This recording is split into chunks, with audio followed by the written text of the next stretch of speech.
Assalamualaikum warahmatullahi wabarakatuh.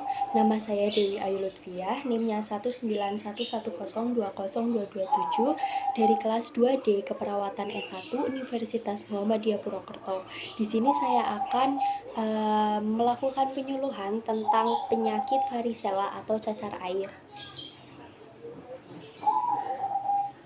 Varicella atau cacar air. Apa itu varicella atau cacar air? Jadi, suatu penyakit yang menular yang disebabkan oleh infeksi virus atau yang disebut dengan varicella zoster virusnya. Jadi, virus ini menimbulkan reaksi menyeluruh bukan hanya di lokal saja. Jadi, orang yang terkena cacar air itu bukan hanya misalnya di muka saja, bukan, tetapi ada di tangan, ada di seluruh badan, pokoknya di seluruh badan itu bersifat menyeluruh si varicella zoster ini. Terus penyebab varicella, jadi cacar air itu disebabkan oleh adanya virus varicella zoster. Nah, virus varicella ini ditularkan dengan melalui air ludah si penderita cacar air tersebut atau dengan menggunakan benda-benda yang terkontaminasi si penderita tersebut. Nah, untuk mencegahnya yaitu dengan diisolasi atau diasingkan. Bukan hanya diasingkan saja, tetapi si penderita tersebut misalnya kalau kena cacar air di rumah saja, terus tidak berkumpul sehingga orang yang diajak bicara atau diajak mengobrol itu tidak terkena atau tidak ditularkan virus varicella zoster ini. Nah, jika seseorang pernah menderita cacar air, maka dia itu memiliki kekebalan tubuh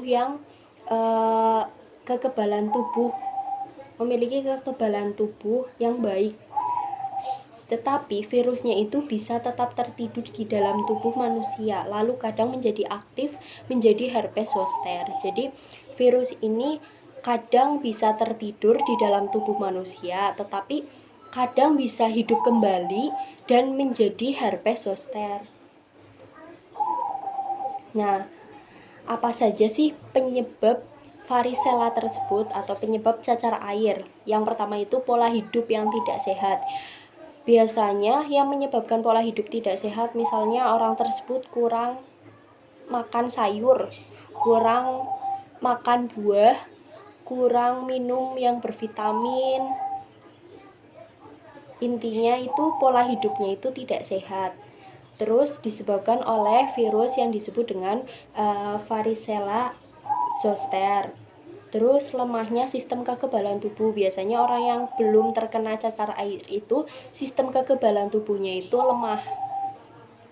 Hidup dalam lingkungan yang tidak bersih dan tidak sehat, serta penularan dari orang lain. Lah, penularan dari orang lain kan itu tadi sudah saya jelaskan, yaitu dengan melalui air ludah atau dengan benda-benda yang terkontaminasi.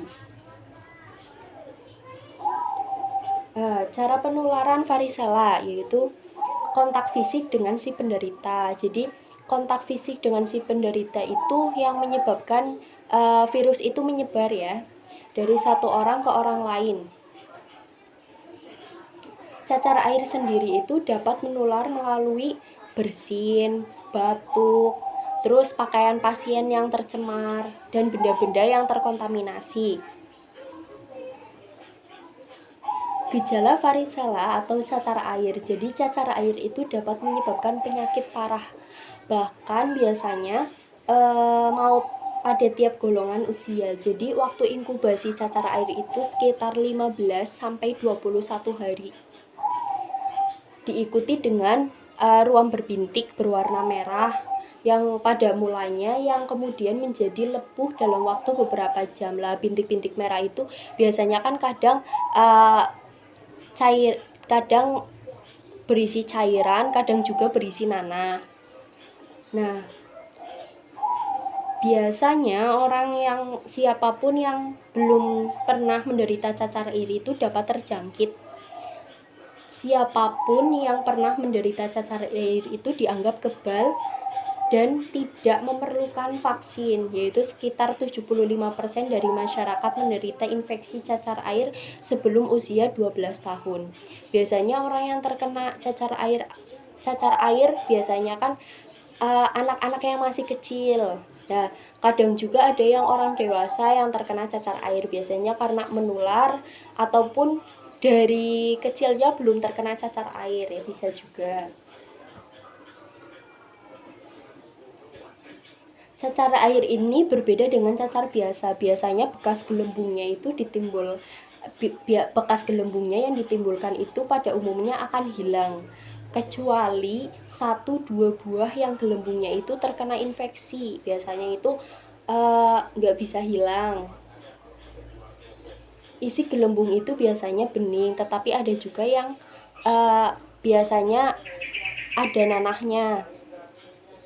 Gelembung yang bernanah inilah kadang-kadang yang menimbulkan bekas setelah sembuh. Nah, bagaimana sih? Kita kan tadi sudah mengenal apa pengertian varicella, penyebabnya itu bagaimana, dan ini masuk pada penanganan varicella. Jadi, ada beberapa pengobatan rumah yang dapat membantu pada pengobatan gejala penyakit cacar air, misalnya dengan mandi menggunakan air hangat, terus menggunakan lotion dari dokter, istirahat yang cukup, dan makanan-makanan yang bergizi. Biasanya orang yang terkena cacar air itu diusahakan segera dikonsultasikan ke dokter untuk mengetahui lebih jauh itu cacar airnya itu berbahaya, terinfeksi atau tidak. Nah, hal yang harus diperhatikan dalam mengobati penyakit cacar air itu yaitu segera periksakan ke dokter. Yang tadi saya bilang, segera konsultasikan ke dokter untuk mendapatkan pengobatan yang lebih baik. Umumnya dokter akan memberi beberapa obat seperti obat penurun panas, terus untuk mengatasi demam, vitamin, dan obat antivirus yang disebut dengan acyclovir. Nah, biasanya kan orang yang terkena cacar air kan kadang demam, terus lesu, biasanya lemes gitu. Mandi secara teratur pagi dan sore. Gunakan sabun yang mengandung antiseptik yang banyak dijual atau dengan resep dokter. Terus hindari pemakaian bedak tabur. Biasanya orang yang terkena cacar air itu hindari bedak tabur, karena kalau misalnya orang yang terkena cacar air terus dikasih bedak tabur, malah si cacar air tersebut menyebar luas. Hindari menggaruk luka bekas cacar air. Terima kasih dari saya, kurang lebihnya mohon maaf. Wassalamualaikum warahmatullahi wabarakatuh.